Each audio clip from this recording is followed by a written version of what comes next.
السلام علیکم ورحمۃ اللہ وبرکاتہ۔ نماز میں ہونے والی غلطیوں میں سے ایک غلطی یہ ہوتی ہے کہ بعض لوگ امام کے ساتھ جب نماز میں ہوتے ہیں تو بالکل ہی خاموش کھڑے ہوتے ہیں اور کچھ بھی نہیں پڑھتے، حتیٰ کہ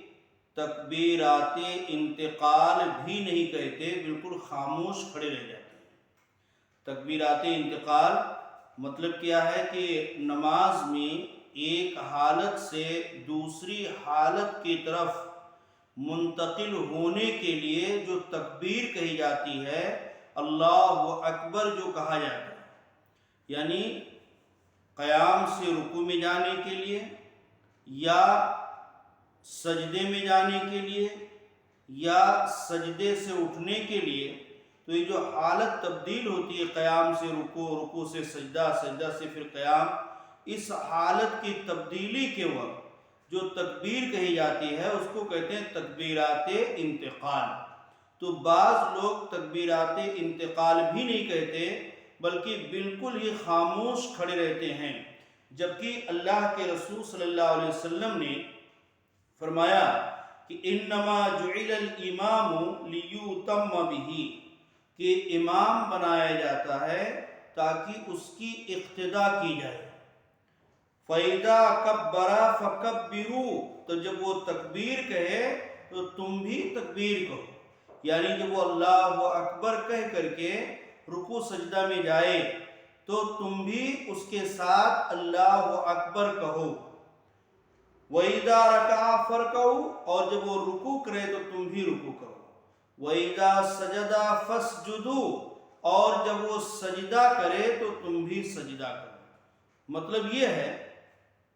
کہ اللہ کے رسول صلی اللہ علیہ وسلم نے کہا کہ اذا کبر فکبروا،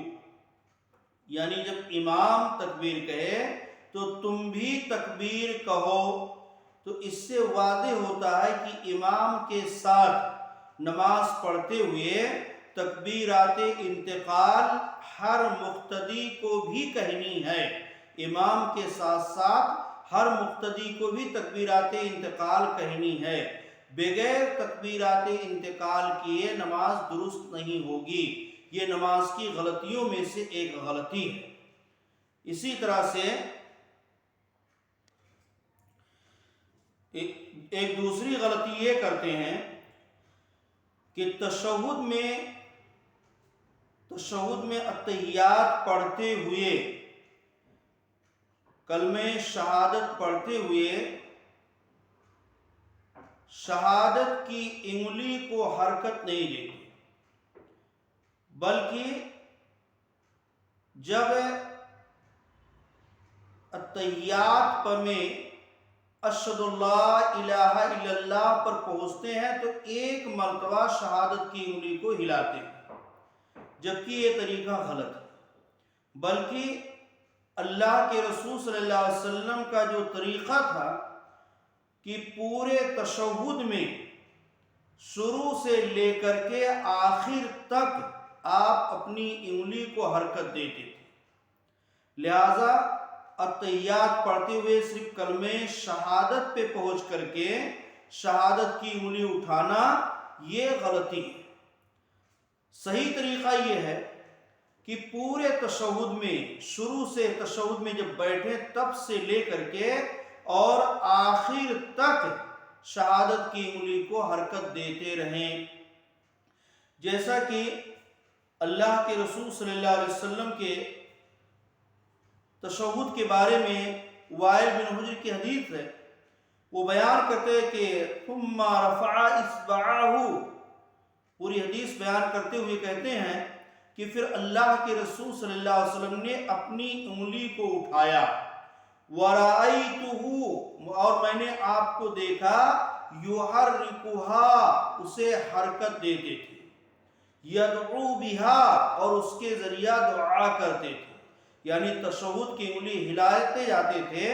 اور دعا کرتے جاتے تھے۔ تو اس سے یہ ثابت ہوتا ہے کہ اللہ کے رسول صلی اللہ علیہ وسلم پورے تشہد میں شہادت کی انگلی کو اٹھاتے تھے، نہ کہ صرف کلمہ شہادت پہ پہنچ کر کے ایک مرتبہ انگلی کو اٹھاتے، یا ایسا نہیں کرتے تھے، بلکہ پوری تشہد میں شروع سے لے کر کے اور آخر تک کلمہ شہادت کی انگلی کو حرکت دیتے تھے۔ تو یہ طریقہ یعنی پورے تشہد میں کلمہ شہادت کی شہادت کی انگلی کو اٹھانا یہ درست اور بہتر ہے، اور صرف کلمہ شہادت پہ پہنچ کر کے ایک مرتبہ اٹھانا یہ غلطی ہے۔